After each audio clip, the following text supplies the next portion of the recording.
انضم الينا ايضا الاعلامي المعروف طارق عبد الجابر. الزميل طارق، اهلا بيك معنا. ويعني هل لك تعليق على ما قيل في الحوار او اي معلومات تم التصريح بها؟ بالتاكيد استاذ ايمن، تحياتي ليك وتحيات للاستاذ الدكتور عمرو ربيع هاشم والاستاذ احمد وكانت انباء الشرق الاوسط. ولكن في البدايه يمكن انا اسمح لي بدقيقه واحده اتكلم فيها واوجه رسالتي للدكتور عمرو ربيع هاشم.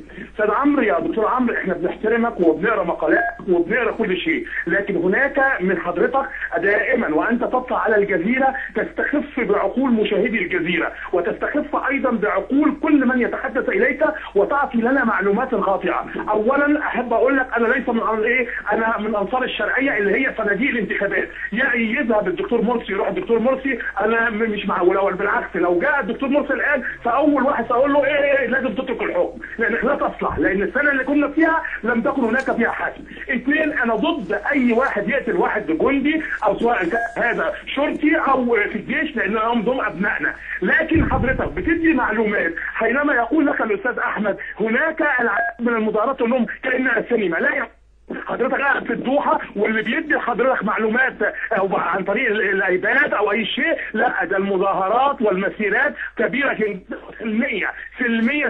اثنين، هناك ارجع للتحقيق الذي نشر في جريده الشرق وقال فيها احد مساعدي وزير الداخليه الامن العام ان كل الذين خرجوا كانت بموافقات الامن العام، وبالعكس ان الدكتور محمد مرسي اعترض على احد الاشخاص وهو من الجهاديين، ولكن الامن العام قال له اخرجه وانه وافق على اخراجه. اذا يا دكتور عمرو ارجوك لا تسخف بنا ولا تسخف، وانا من الصعيد وانا من اسوان. حينما تقول من الصعيد ان الصعايده، لا يا سيدي الفاضل، الصعايده هم جمال عبد الناصر الذي انت تنتمي الى نصريته كان من الصعيد وكان من اسيوط. واذا اردت ان تعرف في العراق كل الحكومات السابقه لم تهتم لا بالصعيد ولم تهتم باسوان، مما جعلوا ان المسرحيات، انا اسال سيادتك لماذا المسرحيات كلها تاتي وتشتم في الصعايده والنقط على الصعايده وكل ده على الصعايده؟ لما ارى من لحضرتك مقاله ان انت تقول اني لابد ان احترام الصعايده خرج منها مجدي يعقوب، الصعايده خرجوا منها زويل، الصعايده خرجوا منها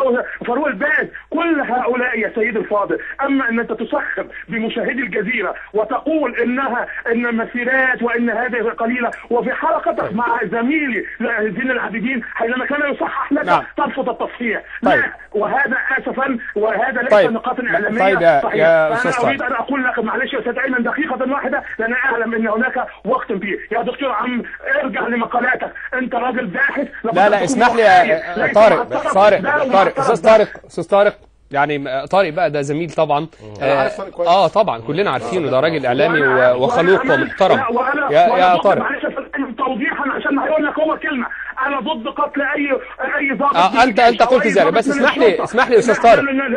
يا استاذ طارق اسمح لي بس يا استاذ طارق، انا اقدر حماسك، انت راجل صعيدي ودمك حامي، بس ايه من حق الدكتور عمرو يكلمك، يعني خلينا نتكلم مع بعض لانه حقه انه يعقب على كلامك، ربما يوضح وجهة نظر معينة. يعقب ولا يسخف بنا طيب خلاص، وصلت فكرتك يا استاذ طارق. ويقول ان الصعايده واننا كلنا بالرز والزيت، اذا كانوا هم قدامك واحد.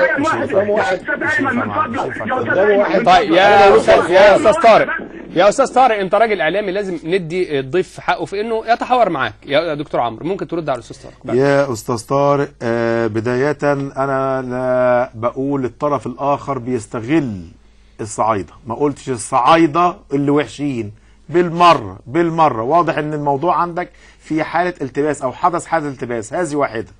الامر الثاني، وبعدين عندنا يا سيدي احصاءات وبيانات عن معدلات الفقر ومعدلات الاميه في وجه بحري ووجه قبلي والمناطق الحضريه ودي ارقام ما قدرش حد يكذبها على وجه الاطلاق. وبالنادي بتنميه الصعيد، كل ما نادي بتنميه الصعيد او من نادي برفعه مستواها الاقتصادي والاجتماعي، ده بالتاكيد معناه ان نفوذ جماعه الاخوان المسلمين ونفوذ التيار الاسلامي هيقل في هذه المنطقه.